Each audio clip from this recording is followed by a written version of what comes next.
Hello বন্ধুরা, নিয়ে চলে এসেছি নতুন একটি ভিডিও। চলুন দেখা যাক আজকে আপনাদের সাথে আমি কী শেয়ার করি। এই যে আমলাগুলো দেখছেন, আমি আমলাগুলো ভালো করে ধুয়ে নিয়েছি।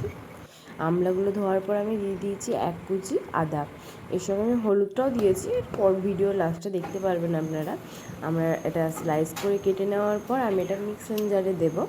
মিক্সিং জারে দিয়ে এটাকে ভালো করে আমি পেস্ট করবো। পেস্ট হলুদ দিয়ে দিয়েছি যেহেতু দেখলেন। তারপরে আমি এরকম করে ছোটো ছোটো আইস কিউবে বানিয়ে নেব। আইস কিউবে বানিয়ে নেওয়ার পর এটি আমি মিনিমাম 7 থেকে 8 ঘন্টার জন্য ফ্রোজেন করে দেবো। ফ্রোজেন হয়ে যাওয়ার পর যখন সকালবেলায় উঠবো, 1 গ্লাস গরম জল নেব।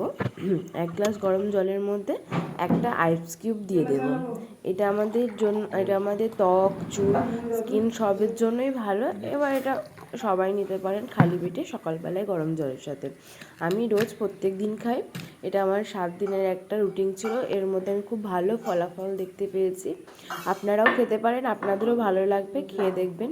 আর যদি আমার ভিডিওটি ভালো লাগে অবশ্যই লাইক সাবস্ক্রাইব করে দেবেন।